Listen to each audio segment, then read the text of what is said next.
Gariby era um poeta tunisiano. Ele enfrentava dificuldades para conseguir um emprego e havia voltado a viver com os pais.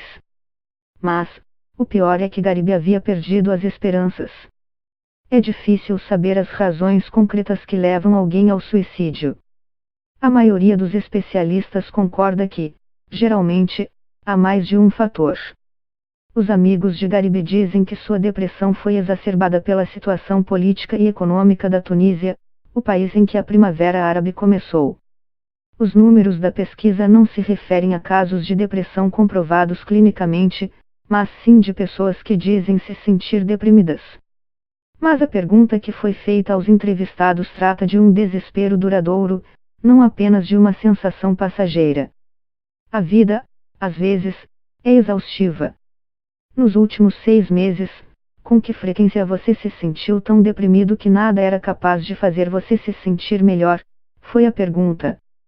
Aqueles que responderam frequentemente ou na maior parte do tempo foram classificados como deprimidos pelo Instituto Arab Barometer, responsável pela pesquisa.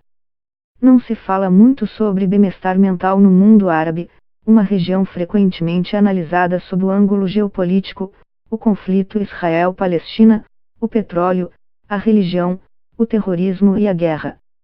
Raramente, fala-se do indivíduo e como ele enxerga seu lugar no mundo. Mohamed Bouazizi, um vendedor de frutas, ateou fogo ao próprio corpo após um confronto com autoridades que confiscaram a sua carrocinha. Ele morreu em janeiro de 2011, dando início a protestos pela Tunísia e diversos outros países do mundo árabe. Bouazizi ateou fogo a si mesmo e, depois desse caso, muitas pessoas o copiaram, afirma o psicólogo clínico Ayman Daboussi. Isso significa que tirar a própria vida em protesto se tornou algo integrado coletivamente nas mentes das pessoas. O número de suicídios consumados ou tentados alcançaram o pico de 857 em 2016, de acordo com Najwa Arfa, do Fórum pela Economia e pelos Direitos Sociais da Tunísia. Após a revolução, os problemas entre os jovens aumentaram. Quando a revolução começou, ficamos felizes, pensávamos que o mundo iria mudar, diz ela. Porém, essa expectativa positiva desapareceu. Entre 2013 e 2014, os jovens começaram a entender o que estava acontecendo, quando políticos antigos voltaram ao poder, explica Najwa Arfa. Eles não sabem mais onde se posicionam na sociedade e na economia. Eles se sentem sem espaço. Na poesia de Gariby, há uma mistura de afastamento e rebeldia. Sou livre e vivo dentro de você e sem você, escreveu. Mesmo se a paixão do seu amor me matar, mesmo na morte ainda apreciaria você. Sou livre e vivo dentro de você e sem você. Enquanto o meu nome flertar com as lágrimas nos seus olhos.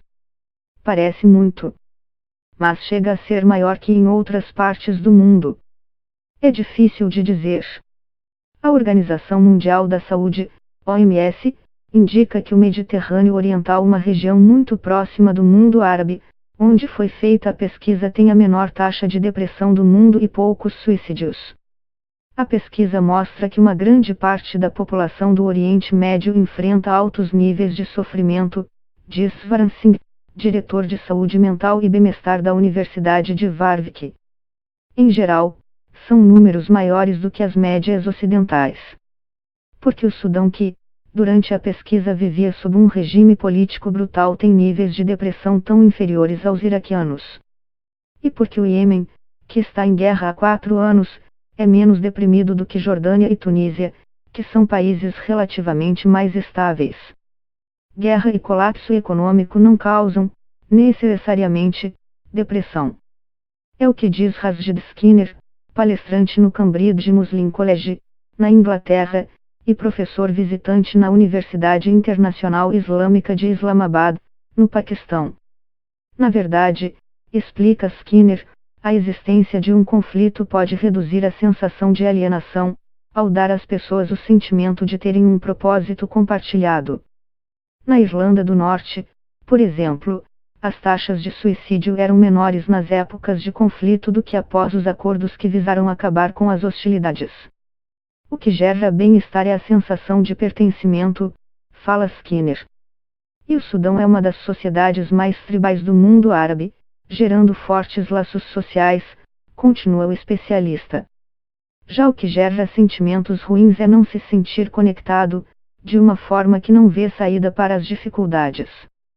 É aí que a pessoa entra em desespero. No Sudão, também existe uma tradição de estudar psicologia, o que pode ter produzido mais conhecimento a respeito de temas ligados à saúde mental, opina Skinner. Na Tunísia, a esperança desapareceu. E, no Iraque, a remoção de Saddam Hussein, apesar de ter gerado uma euforia inicial, parece ter aberto uma caixa de Pandora de instabilidade e violência sectária. As pessoas podem adiantar as circunstâncias desde que exista esperança.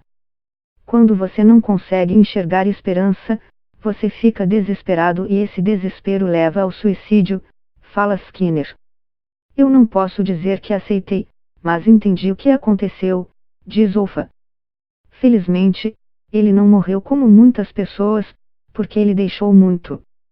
As ideias não morrem, elas continuam aqui. Ele era incrível, verdadeiramente incrível.